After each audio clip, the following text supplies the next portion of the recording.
नमस्ते दोस्तों, स्वागत है आपका हमारे चैनल में। आज हम बात करने वाले हैं ऐसे आईपीओ के बारे में जो ऑफिस स्पेस इंडस्ट्री की गेम बदल रहा है, स्मार्टवर्क्स कोवर्किंग लिमिटेड। आज हम इस आईपीओ को पूरे अच्छे से एनालाइज करने वाले हैं और जानने वाले हैं क्या ये आईपीओ आपको अच्छे लिस्टिंग गेन दे सकता है, और इसी के साथ हम जानेंगे क्या ये आपके पोर्टफोलियो के लिए स्मार्ट चॉइस हो सकती है।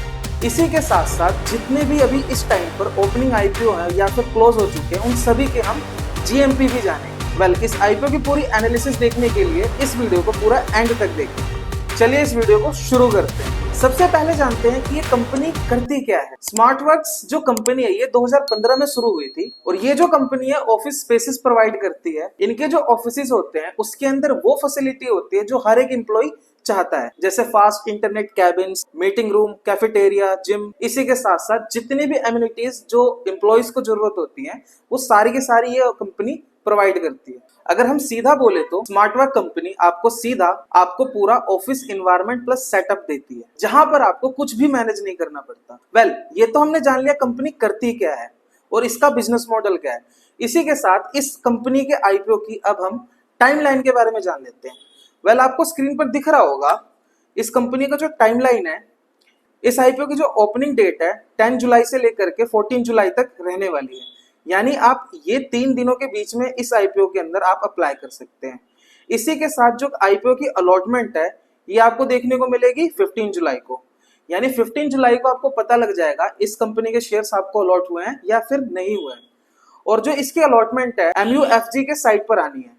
इसी के साथ अगर किसी पर्सन को इसके अलॉटमेंट नहीं होती है तो 16 तारीख को जो आपका पैसा होगा वो आपको रिफंड कर दिया जाएगा। और इस कंपनी की अगर हम बात करें लिस्टिंग की, इस कंपनी की जो लिस्टिंग है ये आपको 17 जुलाई को देखने को मिलेगी, यानी आप सुबह 10 बजे इस कंपनी के शेयर्स को बाय और सेल कर सकते हो। इसी के साथ इस कंपनी के आईपीओ की इंपॉर्टेंट डिटेल्स के बारे में जानते हैं।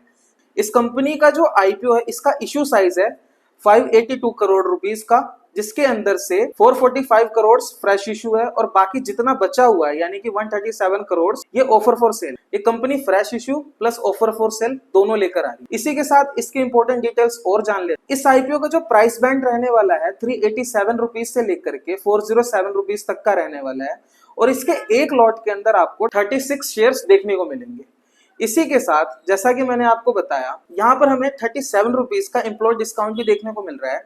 अगर कोई इनका एम्प्लॉय अप्लाई करना चाहता है इस आईपीओ के अंदर तो वो कर सकता है, जिसको एडिशनली 37 रुपीज का डिस्काउंट मिलेगा। अब जान लेते हैं इसी कंपनी के रिटेल और HNI कैटेगरी के बारे में। तो यहाँ पर आप देख सकते हैं retail category minimum 1 lot apply कर सकता है और मैक्सिमम 13 लॉट अप्लाई कर सकता है। अगर बात करेंगे हम स्मॉल HNI की तो वो मिनिमम 14 लॉट अप्लाई कर सकता है, जिसके अंदर 2 लाख रुपीज के आसपास अमाउंट लगेगी।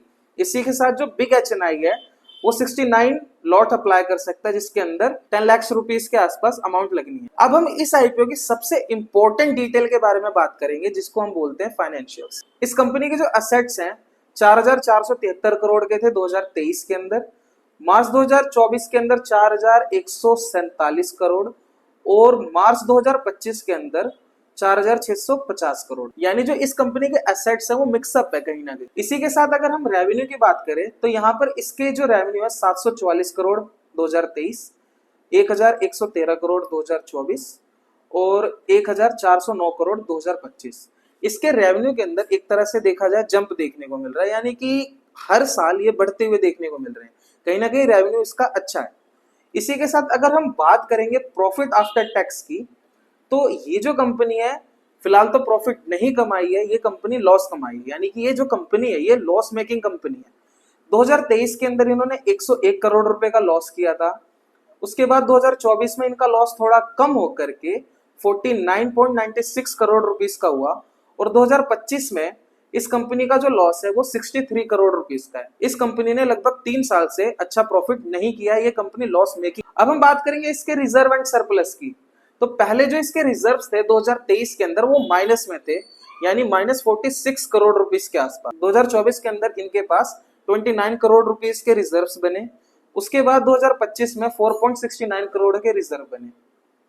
यानी कह सकते हैं इस कंपनी के जो रिजर्व्स है वो बहुत ज्यादा शानदार देखने को नहीं मिल रहे हैं, एक तरह से बिलो एवरेज है, यानी कि एवरेज भी नहीं है, ये बिलो एवरेज है। अब हम बात करेंगे इसी के साथ एक जो फाइनेंशियल के सबसे मेन कंसेप्ट की, कंपनी के ऊपर बोरोइंग्स, क्या कंपनी के ऊपर कर्जा है।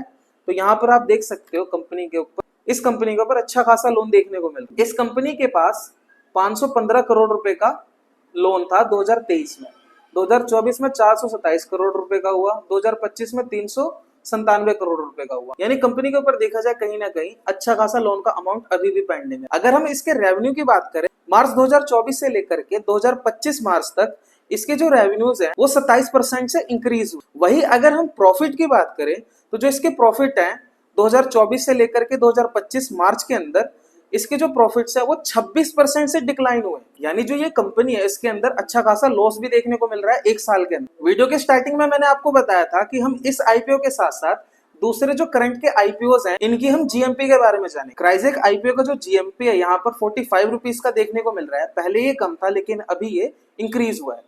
इसी के साथ अगर हम दूसरे आईपीओ की जीएमपी की बात करें, यानी जो दूसरी कंपनी है ट्रैवल फूड लिमिटेड के बारे में, तो इसका जीएमपी आपको अच्छा खासा डिक्लाइन होते हुए देखने को मिल रहा है। इसका जो जीएमपी है वो 32 रुपीज का भी करंटली चल रहा है। यानी पहले अच्छा था इसका जीएमपी, लेकिन अभी हाल ही में इसका जीएमपी थोड़ा क्रैश करी। वैसे अगर हम स्मार्ट वर्क्स की जीएमपी की बात करें तो अभी के टाइम पर इसकी कोई भी जीएमपी देखने को नहीं मिल रही है।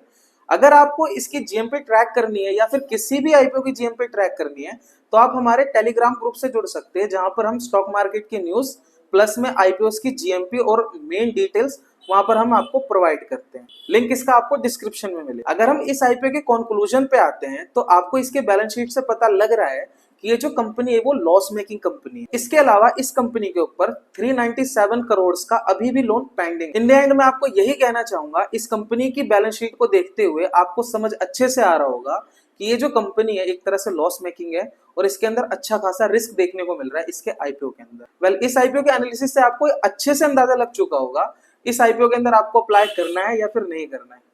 बाकी तो आपकी मर्जी, आप ज्यादा समझदार हो। और हाँ, अगर आप स्टॉक मार्केट सीखना चाहते हैं या फिर टेक्निकल एनालिसिस सीखना चाहते हैं तो जाकर आप हमारी प्लेलिस्ट को चेक कर सकते हैं। उसके अंदर हमने एक वीडियो सीरीज बनाई है जिसके अंदर अच्छे से एक्सप्लेन किया है कि स्टॉक को कैसे पिक करें, स्टॉक को बाय करते हुए क्या खरीदें क्या देखें, तो आप जाकर देख सकते हैं।